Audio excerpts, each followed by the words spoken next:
So రష్యాలో lucrative high paid jobs ఉన్నాయని చెప్పి కొంతమంది ఏజెంట్స్ అబద్ధాలు చెప్పి ఇండియన్స్ని రిక్రూట్ చేసి రష్యాకి పంపిస్తున్నారంట. అక్కడికి వెళ్ళాక అవి సెక్యూరిటీ గార్డ్ జాబ్స్ కాదు, వార్కి కొంచెం బేసిక్ ట్రైనింగ్ ఇచ్చి గన్ ఫైరింగ్ అవి నేర్పించి లిటరలీ యూక్రెయిన్తో వార్లో నిల్చోపెడుతున్నారంట ఫ్రంట్ లైన్లో.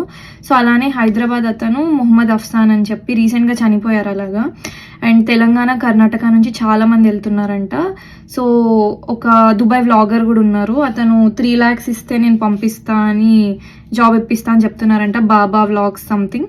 సో ప్లీజ్ ఇలాంటివి నమ్మకండి, నమ్మి వెళ్ళకండి. మీరు అక్కడికి వెళ్ళాక చాలా కష్టం అవుతుంది. అండ్ గవర్నమెంట్ కూడా వాళ్ళకి డిక్లేర్ చేసిందంట, లైక్ ఎలా తీసుకుంటారు మీరు ఇండియన్స్ని వార్లోకి, లైక్ తిరిగి పంపించండి, కుదరదు అని చెప్పి. సో ఒక జాబ్ అని ఆశ చూపించి ఇంకొక జాబ్కి ఇలా పంపిస్తున్నారు. దయచేసి వీడియో షేర్ చేయండి అందరికీ, ఎంత వీలైతే అంత. ప్లీజ్ ఎవరు ఇలాంటి ట్రాప్లో పడకండి. జై హింద్.